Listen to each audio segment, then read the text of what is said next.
Hi friends, welcome back to our channel smart మాటాక్స్.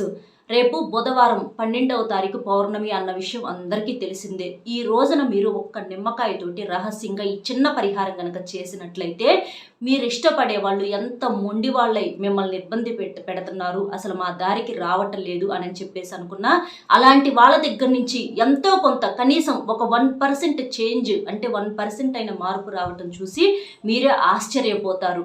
ఎందుకు అనంటే అమావాస్య రోజున చేసే పరిహారాలకు ఎంత పవర్ఫుల్ రిజల్ట్ అనేది ఉంటుందో, అలాగే పౌర్ణమి గడియల్లో చేసేటటువంటి పరిహారాలకు కూడా మనకు అంతే రిజల్ట్ అనేది ఉంటుందన్నమాట. కాబట్టి ఈ పౌర్ణమి రోజున ఈ నిమ్మకాయ పరిహారం అనేది చాలా చాలా శక్తివంతంగా పనిచేసిద్ది. నిమ్మకాయ అనంటే ఎంత పవిత్రమైనదో ఎంత శక్తివంతమైనదో అందరికీ తెలిసినటువంటి విషయమే. నిమ్మకాయతో ఏ పరిహారం చేసినా కూడా మనకు అసలు తిరుగు అనేదే ఉండదన్నమాట. ఎందుకంటే నిమ్మ చెట్టు కూడా మనకు సాక్షాత్తు దేవతా వృక్షంతో సమానం.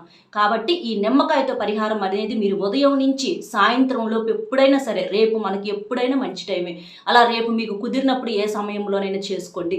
కానీ కొన్ని నియమాలతో చేసుకోవాలి. శుచిగా స్నానం చేసి చక్కగా మంచి బట్టలు అంటే నలుపు రంగు బట్టలు అనేవి మాత్రం రేపు అవాయిడ్ చేసేసేయండి. అవి కాకుండా ఇక పసుపు రంగు కానీ, ఆకుపచ్చ రంగు కానీ, లేకపోతే ఎరుపైన పర్వాలా, ఆ ఎరుపు కానీ, గోల్డ్ కలర్ కానీ, ఇట్లా మీకు ఇష్టమైనవి ఏదైనా సరే ఆ కలర్స్ వేసేసుకొని ఈ పరిహారం చేయండి. అలాగే ఏంటంటే మీకు కుదిరితే దీపారాధన చేసుకోవడానికి ఇంట్లో ప్రయత్నించండి. పౌర్ణమి కాబట్టి ఇంట్లో దీపారాధన చేసుకోవటం వల్ల మీకు చాలా బాగా కలిసి రావటానికి, ఇప్పుడు ఏంటంటే దోషాలు ఉండటం వలన ప్రతి ఒక్కరికి ఏంటంటే ఏదైనా సరే మంచి అలా కనబడదు, చెడు కూడా అలాగే కనబడదు. అంటే అనుకుంటా ఉంటారు, అసలు మాకే ఎందుకు ఇలా జరుగుతుంది, అందరూ సంతోషంగా ఉంటారు కదా, మాకు మాత్రం ఎప్పుడు కూడా బాధలు వస్తూ ఉంటాయి, అందరూ ప్రేమించుకున్న వాళ్ళందరూ సంతోషంగా ఉంటున్నారు, లేకపోతే డబ్బు పరంగా బాగా సంపాదించుకుంటున్నారు అని చెప్పేసి అనుకుంటా ఉంటారు. మాకే ఎప్పుడు దేవుడు ఇట్లా ఏడిపిస్తున్నాడు అని అట్లా అనుకుంటా ఉంటారు. ఎందుకు అనంటే వాళ్ళకి జాతకంలో దోషాలు అనేవి కొంచెం ఎక్కువగా ఉంటాయి అనమాట. సర్పదోషాలు అవ్వచ్చు, ఇట్లా పితృదోషాలు, ఇలాంటి వాటి వల్ల ఏంటంటే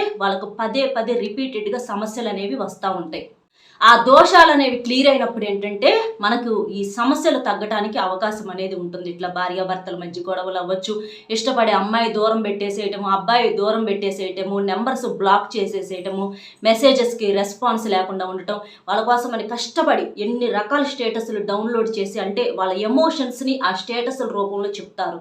అయినా సరే కనీసం చూడను కూడా చూడరు. పనికి అంటే ఎవరెవరో చూస్తూ ఉంటారు స్టేటస్ పెట్టినప్పుడు, కానీ వాళ్ళ ఒక్క పేరు మనకు కనబడకపోయేసరికి మనకేంటంటే ఒక బాధ అనేది ఉంటుంది అనమాట. అట్లా వాళ్ళ కోసం వాళ్ళు చూస్తే ఏంటంటే చాలా హ్యాపీగా ఫీల్ అవుతాము.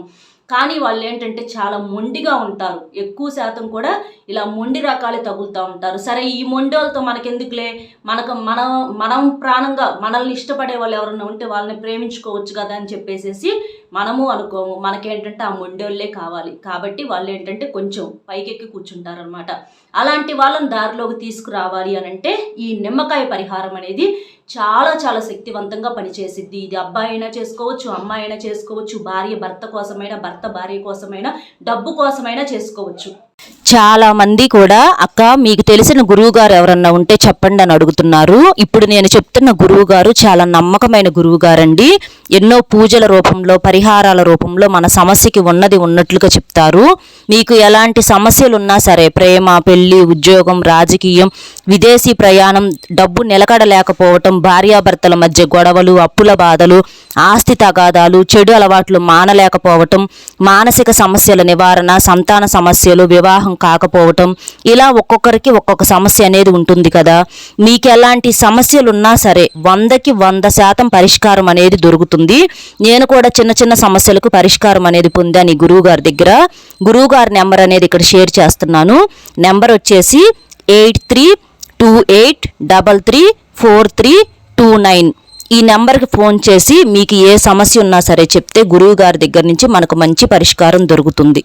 చెప్పాను కదా, ఆడవాళ్ళు మాత్రం ఆ 5 days చేయకూడదు, మిగిలిన రోజుల్లో చేసుకోవచ్చు. ఆ రోజు నాన్ వెజ్ అనేది మాత్రం పొరపాటును కూడా వండుకోకూడదు. రేపు వచ్చేటప్పటికి నాన్ వెజ్ అసలు ఎగ్ అయినా సరే వండుకోవద్దు, బయట కూడా అలాగే తినవద్దు. ఇక నాన్ వెజ్ చికెన్ అసలు అవైతే అసలు తెచ్చుకోనే వద్దు. కాబట్టి శుభ్రంగా తలస్నానం చేసేసి మీకు కుదిరితే దీపారాధన చేసుకోండి. ఒకవేళ కుదరకపోతే దీపారాధన చేసుకోకపోయినా ఒక మంచి నిమ్మకాయ అయితే తీసుకోండి. ఫ్రెష్గా ఉన్నటువంటి నిమ్మకాయ అనేది తీసుకోండి. నిమ్మకాయ మీద ఎటువంటి మచ్చలు కానీ ఘాట్లు కానీ ఏవి ఉండకూడదు. తీసుకోకూడదు, పసుపు రంగులో ఉండాలి, ఆకుపచ్చ రంగు పిందెలు తీసుకోకూడదు, పండు తీసుకోండి, నిమ్మ పండు. చక్కగా ఆ నిమ్మ పండును తీసేసుకోండి. ఆ నిమ్మకాయని శుభ్రంగా నీటితో కడగాలి, అది మాత్రం మర్చిపోవద్దు. ఎందుకంటే చాలా చేతులు మారొస్తాయి కాబట్టి దోషాలు అనేవి అంటుకుంటాయి. అట్లా శుభ్రంగా కడిగేసుకోండి. మీరు అలా నిమ్మకాయ తీసేసుకున్న తర్వాత మీరేం చేస్తారు అనంటే, మీకు ఆ ఇష్టమైనటువంటి అమ్మాయి కానీ అబ్బాయి కానీ ఇట్లా ఉంటుంది కదా, వాళ్ళ ఫోన్ నెంబర్ అనేది ఆ నిమ్మకాయ మీద మీరు రాయాలి. ఫోన్ నెంబర్ అనేది మీకు ఐడియా ఉంటుంది కదా, ఆ ఫోన్ నెంబర్ అనేది రాయాలి. వాళ్ళ నెంబర్ వచ్చేటప్పటికి 10 నెంబర్స్తో ఉంటాయి. ఆ ఫోన్ నెంబర్ వచ్చేటప్పటికి మీరు రెడ్ కలర్ స్కెచ్ కానీ ఇట్లా వీటితోటి రెడ్ కలర్ పెన్ అయినా సరే వాళ్ళ ఫోన్ నెంబర్ అనేది రాసేసేయండి. రాసేసేసి ఆ నిమ్మకాయ అనేది పట్టుకొని మీరు సంకల్పం చెప్పుకోండి మనసులో. ఇట్లా వాళ్ళు ఏంటంటే మనసులో వాళ్ళ పేరు తలుచుకొని వాళ్ళకు మా మీద కోపం తగ్గాలి, ఆ అమ్మాయి మాకు ఫోన్ చేయాలి, లేకపోతే ఆ అబ్బాయి మాకు ఫోన్ చేయాలి, లేదా భార్యాభర్తలైన ఇట్లా ఆ సమస్య చెప్పుకొని ఆ కోపం పోవాలి, వాళ్ళు మరీ మొండిగా ఉన్నారు, చాలా టార్చర్ చేస్తున్నారు, వాళ్ళు మా దారికి రావాలని చెప్పేసి ఆ నిమ్మకాయ మీద వాళ్ళ పేరు చెప్పుకొని ఎడమ చేతిలో పట్టుకొని సంకల్పం చెప్పుకొని ఆ సమస్య పోవాలని చెప్పేసి మీ తల చుట్టూతా 3 సార్లు దిష్టి తీసేసుకోండి. కుడి నుంచి ఎడమకి, ఎడమ నుంచి కుడికి దిష్టి తీసేసుకోండి. తీసేసుకున్న తర్వాత ఆ నిమ్మకాయని మీరేం చేస్తారు అనంటే, 4 దిక్కులు కలిసే రోడ్డు ఉంటుంది కదా, ఆ రోడ్డు దగ్గరకు వెళ్ళేసి ఆ నిమ్మకాయని పడేసేసి మీ ఎడమ కాలుతో తొక్కేసేయాలి. ఆ నిమ్మకాయ పగిలిపోవాలి, అట్లా తొక్కేసేసేయండి. సంకల్పము ఎడమ చేత్తో చెప్పుకోవాలి, అలాగే తొక్కినప్పుడు కూడా ఎడమ కాలుతోనే తొక్కేసేయాలి. ఎందుకు అనంటే మనం పరిహారం చేసేటప్పుడు ఎడమ చేత్తో చేస్తే మనకు బాగా కలిసి వచ్చింది అనమాట, ఆ దోషం పోవటానికి బాగా ఉపయోగపడుతుంది. ఇట్లా అలా చేసేసిన తర్వాత తొక్కేసేసేయండి. ఇది డబ్బు కోసం అనుకోండి, మీరు డబ్బు గురించి అయినా రాసేసుకోవచ్చు, డబ్బు కోసం చేసుకునే వాళ్ళైతే. అట్లా చేసేసుకొని తొక్కేసేసి ఇక మీరు వెనక్కి తిరిగి చూడకుండా ఇంటికి వచ్చేసేసేయండి. మీకు 4 దిక్కులు కలిసే రోడ్డు, 3 బాటలు కలిసే రోడ్డులోనైనా చేసుకోవచ్చు, లేకపోతే ఎవరు తొక్కని చోట అయినా సరే పడేసేసి తొక్కేసేసి ఇంటికి లోపలికి వెళ్ళేటప్పుడు మాత్రం కాళ్ళు కడుక్కొని వెళ్ళండి. అలా వెళ్ళటం వలన ఆ దోషం అనేది పోయిద్ది అనమాట. ఇక తర్వాత మీరు మామూలుగా ఇంటికి వచ్చేసేయండి. ఇంటికి వచ్చిన తర్వాత చూడండి, ఆ సమస్య అనేది పోయి వాళ్ళ దగ్గర నుంచి ఖచ్చితంగా మీకు రెస్పాన్స్ అనేది రావటం జరిగిద్ది. ఇది ఒక చిన్న మెసేజ్ చూడటమే అనుకోండి, సరే వాళ్ళు ఫోన్లు చేయరు, వాళ్ళు మరీ మొండి రకాలు, ఫోన్ చేయకపోయినా మీరు పెట్టిన మెసేజ్ అన్నా చూస్తారుగా, అట్లా మెసేజ్ చూడటం కానీ స్టేటస్ చూడటం కానీ, ఇంకా వండర్ జరిగితే వాళ్ళ దగ్గర నుంచి ఫోన్ రావటం కానీ వాళ్ళ దగ్గర నుంచే మెసేజెస్ రావటం కానీ ఇట్లా ఖచ్చితంగా జరిగిద్ది. ఇవేమి జరగకపోయినా కనీసం వాళ్ళు మన గురించి ఆలోచన అయినా మొదలు పెడతారు. ఎందుకు అనంటే ప్రకృతి అనేది సపోర్ట్ చేసిద్ది.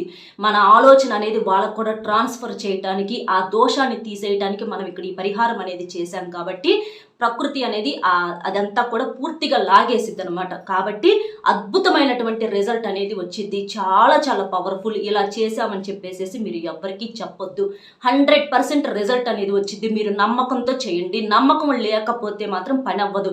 దేవుడికి దండం పెట్టుకున్నా ఫలితం అవ్వటానికి, కోరిన కోరిక కోరటానికి ఒక్కొక్కసారి తీరిద్ది, ఒక్కొక్కసారి తీరదు. అంత మాత్రాన దేవుడు లేడు అనుకుంటారా? అలాగే పరిహారానికి కూడా ఏంటంటే కొంచెం టైం పట్టిద్ది. కొంతమంది ఏంటంటే బాగా తొందర పడతా ఉంటారు. అలా మనకు తొందర ఉందని చెప్పి అక్కడ కూడా తొందరగా అవ్వాలంటే కుదరదు కదా, కానీ ఫలితం అనేది వచ్చిద్ది. కొంతమంది అయితే భయపడుతున్నారు, అట్లా చేస్తే వాళ్ళకి ఏమైనా నష్టం జరిగిద్ది అని చెప్పేసి. 1% కూడా నష్టం జరగదు. మీ ధైర్యం కోసం నేను చెప్పే మాట ఏంటంటే, మీకు లాభం రాకపోయినా ఓకే, కానీ మీకు నష్టం అయితే మాత్రం జరగదు. ఇక ఇంతకన్నా మీకు ధైర్యం ఇచ్చే మాట నేను ఇంకొకటి చెప్పలేను. కాబట్టి ఖచ్చితంగా లాభం అయితే వచ్చిద్ది, నష్టం మాత్రం 1% కూడా జరగదు. లాభం రాకపోయినా పర్వాలేదు అని అనుకునే వాళ్ళకి చెప్తున్నాను అనమాట, నష్టం మాత్రం రాదు. చేసినటువంటి మీకు కానీ వాళ్ళకి కానీ ఎవ్వరికి నష్టం అనేది జరగదు. పూజలు ఎంత పవిత్రమైనవో పరిహారాలు కూడా అంతే పవిత్రమైనవి. ఇవి మనం మంచి కోసం చేసేటటువంటివి కాబట్టి చెడు కోసం చేయట్లా.